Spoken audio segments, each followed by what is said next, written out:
നമസ്കാരം, സിറ്റി ന്യൂസിലേക്ക് സ്വാഗതം. ഭിന്നശേഷിക്കാർ അനുഭവിക്കുന്ന വിവിധ പ്രശ്നങ്ങൾ ചൂണ്ടിക്കാട്ടിയും അവയ്ക്ക് പരിഹാരം കാണണമെന്നാവശ്യപ്പെട്ടും കണ്ണൂർ ഡിസ്ട്രിക്ട് പരിവാറിന്റെ നേതൃത്വത്തിൽ കളക്ടറേറ്റ് പടിക്കൽ ശ്രദ്ധ ക്ഷണിക്കൽ ധർണ നടത്തി.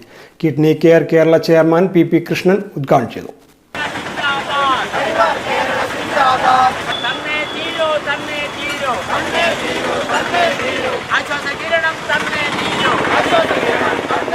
കുറച്ചൊക്കെ ചെയ്യുന്നുണ്ടെങ്കിലും സർക്കാർ എന്ന് പറയുമ്പോൾ വെറും മന്ത്രിയും ഭരണ വിഭാഗവും മാത്രമല്ല ഞാൻ ഉദ്ദേശിക്കുന്നത്.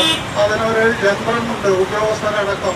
നിങ്ങളൊരു ഹർജിയും കൊണ്ട് ഒരു താഴെത്തട്ടിലുള്ള ഒരു CDP ഒക്കെ എടുത്തോ, അല്ലെങ്കിൽ ഏതെങ്കിലും ഒരു മറ്റ് സൂപ്പർവൈസറൊക്കെ പോയി കഴിഞ്ഞാൽ ആ ഹർജി അങ്ങനെ വലിച്ചുപറ്റിക്കൊണ്ടിരിക്കും.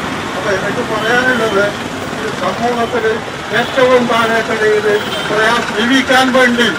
ജീവിപ്പിക്കാൻ വേണ്ടി ശ്രമം നടത്തുന്ന ജീവനുമായി മല്ലിടുന്നതായ നമ്മുടെ ഏറ്റവും താഴെക്കടയിലുള്ള ജനങ്ങൾക്ക് വേണ്ടിയുള്ള ഏറ്റവും അവരുടെ ഉന്നമനവും സംരക്ഷണവും സർക്കാർ ഏറ്റെടുക്കണം എന്ന് നിലവിലുള്ള എന്തെങ്കിലും ഉണ്ടാക്കിയ പദ്ധതികളിൽ നേരത്തെ ഇവിടെ സൂചിപ്പിച്ചു കഴിഞ്ഞു.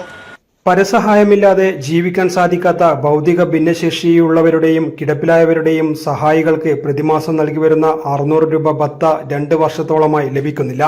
2018 ശേഷം സമർപ്പിച്ച അപേക്ഷകൾ പരിഗണിച്ചിട്ട് പോലുമില്ല.